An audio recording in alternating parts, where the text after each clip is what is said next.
The experiences children have during their school years are fundamental to their formation of beliefs about acceptance and to their ability to socialize with others. We know that inclusion of individuals with Down syndrome and other disabilities in school has a tremendous positive impact on all students and throughout communities. Inclusive education is more than just policies put in place. It is a philosophy, a belief system centered in accepting, understanding, and supporting students' learning differences. It is not just having students with disabilities present in the general classroom. Teachers, paraprofessionals, and special educators, they must collaborate to create a welcoming environment that meets the needs of all learners. And school systems need to ensure that teachers and staff and administrators have the necessary resources and tools to support these learners in the classroom and successfully implement inclusive practices. For inclusion to be successful, teachers, educators, and others within our school community must also believe that all children are deserving and capable of receiving an education.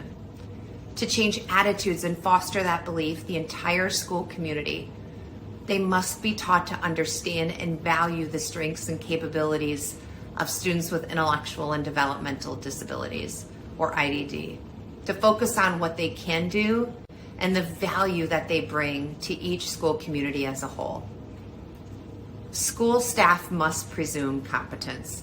Too often, low expectations are set for individuals with IDD, and this leads to negative stigma and segregation. There is no research supporting the claim that segregated settings are beneficial to students with or without disabilities. In fact, the evidence base supports inclusion. And inclusion must start during the early years. A longitudinal study researching predictors for post-school employment for adults with disabilities found that 78% of eligible adults with intellectual disabilities are not working. Professor Eric Carter of Vanderbilt sums up his research with this statement, quote, "Early segregation does not merely predict later segregation, it almost ensures it. The trajectory we establish in school is quite likely to continue after graduation. When it comes to transition preparation, location matters," end quote. Students with disabilities should not be the only one doing chore or life skill types jobs as other students watch. For example, cleaning the lunchroom or washing the football team's jersey. Only when all students are expected to learn these skills in school should those with IDD be performing such tasks. When students with IDD are seen only in this light, other students come to assume they are only capable of such work and that they are unable to do more challenging and rewarding work. The students without IDD may one day employ students with IDD.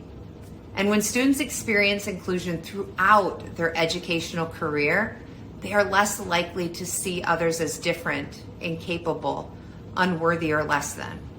Fostering acceptance and removing stigma during the school years will have a real impact on the inclusion of adults in our communities. Inclusion should not just be a right for individuals with Down syndrome and other disabilities. It should be a societal value. And I am very proud of the work that the National Down Syndrome Society and Down Syndrome International and other organizations are doing to change those perceptions and expand opportunities for our loved ones.